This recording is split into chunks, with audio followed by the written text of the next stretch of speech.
Hello every one, Victers ചാനലിൽ +1 sociology 5ാമത്തെ എപ്പിസോഡിൽ എന്തെല്ലാം കാര്യങ്ങളാണ് ഡിസ്കസ് ചെയ്തത്, അതുപോലെ തന്നെ നോട്ട്സും അസൈൻമെൻറ്റ്സും എന്തെല്ലാമാണ് എന്ന് നോക്കാനാണ് നമ്മൾ ഈ ഒരു വീഡിയോയിൽ വന്നിട്ടുള്ളത്.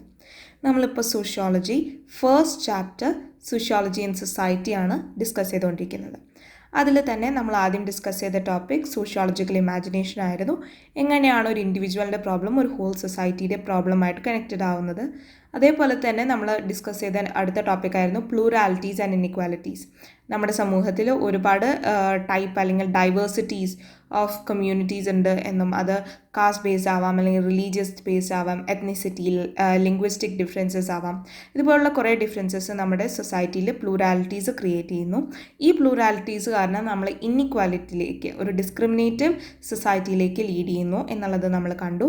അത് കഴിഞ്ഞിട്ട് growth of sociology in Europe കണ്ടു. അതായത് ഇൻഡസ്ട്രിയലൈസേഷനാണ് ഏറ്റവും വലിയ കാരണം. അതുപോലെ തന്നെ പല ഇൻ്റലക്ച്വൽ ഐഡിയാസും മെറ്റീരിയൽ ഇഷ്യൂസും എന്തൊക്കെ ideas, intellectual ideas and material issues സോഷ്യോളജിയുടെ ഗ്രോത്തിന് കാരണമായി. അത് കഴിഞ്ഞിട്ട് നമ്മൾ ഡിസ്കസ് ചെയ്തത് നമ്മൾ ഇന്ത്യൻ സ്റ്റുഡൻസ് എന്തിനാണ് സോഷ്യോളജി യൂറോപ്പിൽ ഗ്രോ ചെയ്തത് പഠിക്കുന്നത്, എന്തിനാണ് നമ്മൾ യൂറോപ്പിൻ്റെ ബേസിസിൽ പഠിക്കുന്നത്. അപ്പോൾ ഇത്രയും കാര്യങ്ങൾ ഡിസ്കസ് ചെയ്തതിന് ശേഷം ഇനി നമ്മൾ അടുത്ത ടോപ്പിക്കിലേക്ക് നീങ്ങാണ്. Growth of sociology in India.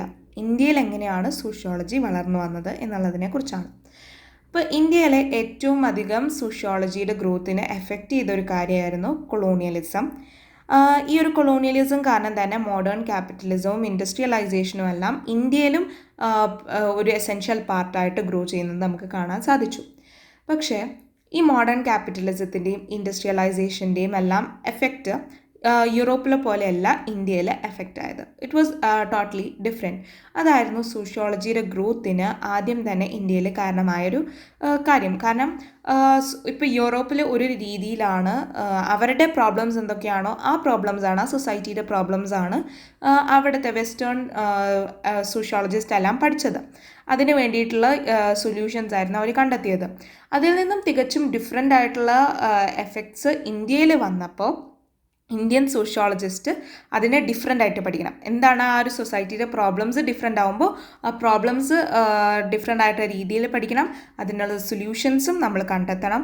അതുകൊണ്ട് തന്നെ യൂറോപ്പ് അല്ലെങ്കിൽ വെസ്റ്റേൺ സോഷ്യോളജിസ്റ്റിൻ്റെ സോഷ്യോളജിസ്റ്റിൻ്റെ ചിന്തയല്ല, വേറൊരു രീതിയിൽ വേണം ഇന്ത്യയിൽ സോഷ്യോളജീനെ അപ്രോച്ച് ചെയ്യാൻ എന്നുള്ളത് കൊണ്ട് നമ്മൾ ഇന്ത്യയിലെ സോഷ്യോളജിയുടെ വളർച്ചയ്ക്ക് കാരണമായി. രണ്ടാമത്തെ കാരണം, the writings of Western sociologists on capitalism and other aspects of the modern society are relevant for understanding social change in India.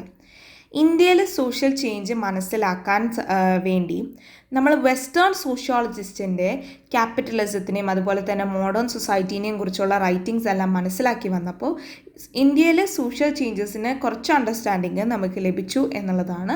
Sociology അവിടെ വെസ്റ്റേൺ സോഷ്യോളജിസ്റ്റ് പഠിച്ചതിൽ നിന്നും നമുക്ക് എന്തൊക്കെയോ വ്യത്യസ്തമായി ചെയ്യാനുണ്ട് എന്നുള്ളതും നമ്മുടെ സോഷ്യൽ ചേഞ്ചിന് കാരണങ്ങളായിട്ടുള്ള എന്തൊക്കെയാണ് ഫാക്ടേഴ്സ് അതിനെ എഫക്റ്റ് ചെയ്തിട്ടുള്ളത് എന്ന് മനസ്സിലാക്കാനും ഉള്ളൊരു ക്യൂരിയോസിറ്റി വന്നതും റൈറ്റിങ്സ് ഓഫ് വെസ്റ്റേൺ സോഷ്യോളജിസ്റ്റ് ക്യാപിറ്റലിസത്തിനെ മോഡേൺ സൊസൈറ്റിനെയൊക്കെ ബേസ് ചെയ്തിട്ട് വന്നതോടുകൂടി ഇന്ത്യയിലെ സോഷ്യൽ ചേഞ്ച് എങ്ങനെയാണ് നമ്മൾ മനസ്സിലാക്കിയിരിക്കണം എന്നുള്ളൊരു ഐഡിയ എല്ലാവർക്കും ലഭിക്കുകയും ചെയ്യുന്നു. അത് സോഷ്യോളജിയുടെ ഗ്രോത്ത് ഇന്ത്യയിൽ വരാനായിട്ടുള്ളൊരു കാരണമായിരുന്നു.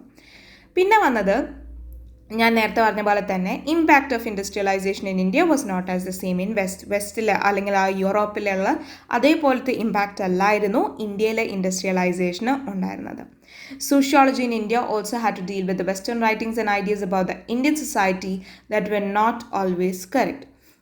സോഷ്യോളജി ഇൻ ഇന്ത്യ നമുക്കറിയാം, നമ്മുടെ സോഷ്യോളജിക്കൽ തിങ്കിങ് എന്ന് പറയുന്നത് പാശ്ചാത്യ, അതായത് വെസ്റ്റേൺ സോഷ്യോളജിസ്റ്റ് എഴുതുന്നത് കംപ്ലീറ്റ്ലി കറക്റ്റ് ആവണമെന്നില്ല. അവരെഴുതുന്ന അവരുടെ ഐഡിയോളജീസ് വെച്ചിട്ടാണ്.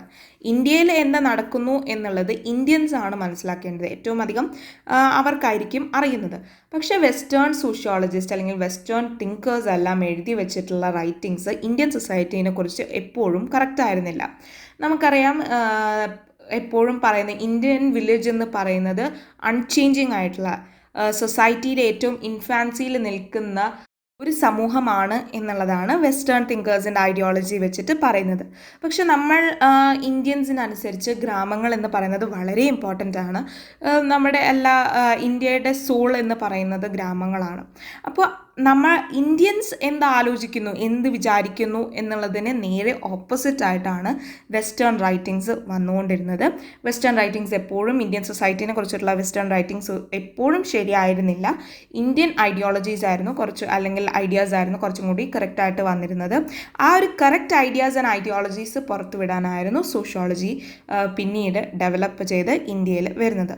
അപ്പോൾ ഇതാണ് growth of sociology in India. ഈ 4 ഫാക്ടേഴ്സാണ് ഏറ്റവും ഇമ്പോർട്ടൻ്റ് ആയിട്ട് ഇന്ത്യയിൽ സോഷ്യോളജിയുടെ ഗ്രോത്തിന് കാരണമായത്. ഇതിനുശേഷം നമ്മൾ ഡിസ്കസ് ചെയ്തത് സ്കോപ്പ് ഓഫ് സോഷ്യോളജി എന്തായിരുന്നു, സോഷ്യോളജിയുടെ വ്യാപ്തി എന്താണ് എന്നുള്ളതായിരുന്നു. അപ്പോൾ സോഷ്യോളജി എന്ന് പറയുന്നത് നമുക്കറിയാം, sociology is A very wide study. കാരണം നമ്മൾ ഹ്യൂമൻസ് അല്ലെങ്കിൽ ഇൻഡിവിജ്വൽസ് എന്ന് പറയുന്നത് എല്ലാ സമൂഹത്തിലും അല്ലെങ്കിൽ എല്ലാ ഏരിയാസിലും ഫീൽഡ്സിലും സ്പ്രെഡായിട്ട് കിടക്കുന്ന ഒരു സമൂഹമാണ് ഹ്യൂമൻ സൊസൈറ്റി. ഈ ഹ്യൂമൻ സൊസൈറ്റീനെയാണ് സോഷ്യോളജി പഠിക്കുന്നത്. അപ്പോൾ ഒരു മേഖലയിൽ മാത്രമായിട്ട് ഒതുങ്ങി നിൽക്കുന്ന ഒരു സബ്ജക്റ്റായിട്ട് സോഷ്യോളജി നമുക്ക് കണക്കാക്കാൻ സാധിക്കില്ല. എല്ലാ ഏരിയയിലേക്കും എല്ലാ ഫീൽഡ്സിലേക്കും പടർന്നു കിടക്കുന്ന സ്പ്രെഡായിട്ട് കിടക്കുന്ന ഒരു സബ്ജക്റ്റാണ് സോഷ്യോളജി. അതുകൊണ്ട് തന്നെ സ്കോപ്പ് ഓഫ് സോഷ്യോളജിക്കൽ സ്റ്റഡി എന്ന് പറയുന്നത് വളരെ വൈഡാണ്. അപ്പോൾ ഈ ഒരു സോഷ്യോളജിയിൽ നമ്മൾ പല ഇൻഡിവിജ്വൽസും നമ്മുടെ സൊസൈറ്റിയിൽ എങ്ങനെയാണ് ഇൻഡിവിജ്വൽസ് ബിഹേവ് ചെയ്യുന്നത്, എങ്ങനെയാണ് അവർ പരസ്പരം ഇൻട്രാക്ട് ചെയ്യുന്നത് എന്നുള്ളതെല്ലാം നമ്മൾ പഠിക്കുന്നു. നമുക്കറിയാം, നമ്മൾ പല സ്ഥലങ്ങളിലായിട്ട് സ്ട്രേഞ്ചേഴ്സായിട്ട് ഇൻട്രാക്ഷൻസ് വരാം, നമ്മുടെ കമ്മ്യൂണിറ്റിയിലല്ലാത്തവരായിട്ടുള്ള ഇൻട്രാക്ഷൻസ് വരാം, നമ്മുടെ ഫ്രണ്ട്സ് ഗ്രൂപ്പിനകത്തൊരു ഇൻട്രാക്ഷൻ വരാം, നമ്മുടെ ഫാമിലി മെമ്പേഴ്സിനകത്ത് ഇൻട്രാക്ഷൻ വരുന്നുണ്ട്. അതുപോലെ തന്നെ നമ്മൾ ടീച്ചേഴ്സ് ആൻഡ് സ്റ്റുഡൻസ് ഇൻട്രാക്ട് ചെയ്യുന്നുണ്ട്. നമ്മളൊരു വലിയൊരു ഗ്രൂപ്പിൻ്റെ അല്ലെങ്കിൽ ഒരു ക്രൗഡിനിടയിൽ നമ്മൾ ഇൻട്രാക്ട് ചെയ്യുന്നുണ്ട്. അപ്പം അങ്ങനെ പലതരം ഇൻട്രാക്ഷൻസ് ആണ് ഇൻഡിവിജ്വൽസ് തമ്മിൽ ഒരു സൊസൈറ്റിയിൽ നടക്കുന്നത്.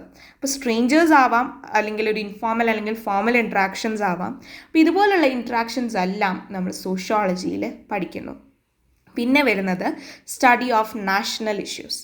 നാഷണൽ ഇഷ്യൂസ് എന്ന് പറയുമ്പോൾ നമുക്കറിയാം, പോവേർട്ടി വരുന്നുണ്ട്, അൺഎംപ്ലോയ്മെൻറ്റ് വരുന്നുണ്ട്, കാസ്റ്റ് ഡിസ്ക്രിമിനേഷൻ, ഫീമെയിൽ ഡിസ്ക്രിമിനേഷൻ അല്ലെങ്കിൽ ജെൻഡർ ഇനിക്വാലിറ്റി. ഇതെല്ലാം നമുക്ക് നാഷണൽ ഇഷ്യൂസ് അല്ലെങ്കിൽ ഗ്ലോബൽ ഇഷ്യൂസ് ആയിട്ട് പറയാൻ പറ്റുന്ന കാര്യങ്ങളാണ്. ഇതുപോലുള്ള ഇഷ്യൂസ് എല്ലാം നമ്മൾ സോഷ്യോളജിയിൽ സ്റ്റഡി ചെയ്യുന്നു അല്ലെങ്കിൽ പഠിക്കുന്നു. പിന്നീട് വരുന്നത് ഗ്ലോബൽ സോഷ്യൽ പ്രോസസ്സസ് എക്സാമിൻ ചെയ്യുന്നു. ഗ്ലോബലായിട്ട് നടക്കുന്ന social processes, the world wide social processes എല്ലാം കറക്റ്റായിട്ട് പഠിക്കുന്നു അല്ലെങ്കിൽ മനസ്സിലാക്കുന്നു, എക്സാമിൻ ചെയ്യുന്നു എന്നുള്ളതും സോഷ്യോളജിയുടെ സ്കോപ്പാണ്. അപ്പം ഇത്ര മാത്രമല്ല, it's A very wide area or very wide range of study. നമുക്ക് ഏത് രീതിയിൽ വേണമെങ്കിലും നമുക്ക് സോഷ്യോളജി, ഏത് ഫീൽഡിൽ വേണമെങ്കിലും സോഷ്യോളജി കാണാവുന്നതാണ്. അപ്പോൾ ഇത്രയും കാര്യങ്ങളാണ് നമ്മൾ ആ ഒരു എപ്പിസോഡിൽ ഡിസ്കസ് ചെയ്തത്. ഇനി നമുക്ക് അസൈൻമെൻറ്റിലേക്ക് കടക്കാം. Identify any one social issue that come under the scope of sociology and prepare a short note on it. ഏതെങ്കിലും ഒരു സ്കോപ്പ് ഓഫ് സോഷ്യോളജി എന്ന ഒരു ടോപ്പിക്കിനടിയിൽ വരുന്ന ഏതെങ്കിലും ഒരു സോഷ്യൽ ഇഷ്യൂ നമ്മൾ തിരഞ്ഞെടുത്ത് അതിനെക്കുറിച്ചൊരു ഷോർട്ട് നോട്ട് തയ്യാറാക്കുക എന്നുള്ളതായിരുന്നു നമ്മുടെ അസൈൻമെൻറ്റ്. അപ്പോൾ ഞാനിവിടെ തിരഞ്ഞെടുത്തിട്ടുള്ളത് അൺഎംപ്ലോയ്മെൻ്റ് ആണ്. ഇനി നിങ്ങൾക്ക് വേണമെങ്കിൽ പോവേർട്ടി എടുക്കാം, അല്ലെങ്കിൽ ഞാൻ നേരത്തെ പറഞ്ഞ പോലെ തന്നെ ജെൻഡർ ഇനിക്വാലിറ്റി, കാസ്റ്റ് ഡിസ്ക്രിമിനേഷൻ, ഇതുപോലുള്ള എന്ത് ടോപ്പിക് വേണമെങ്കിലും നിങ്ങൾക്ക് എടുക്കാം. ഞാനിവിടെ എടുത്തിട്ടുള്ളത് അൺഎംപ്ലോയ്മെൻ്റ് ആണ്. Unemployment is a problem which is very relevant in the Indian society. India is one of the countries with the largest youth population. Indian government positions are not enough to hold such a huge number of candidates.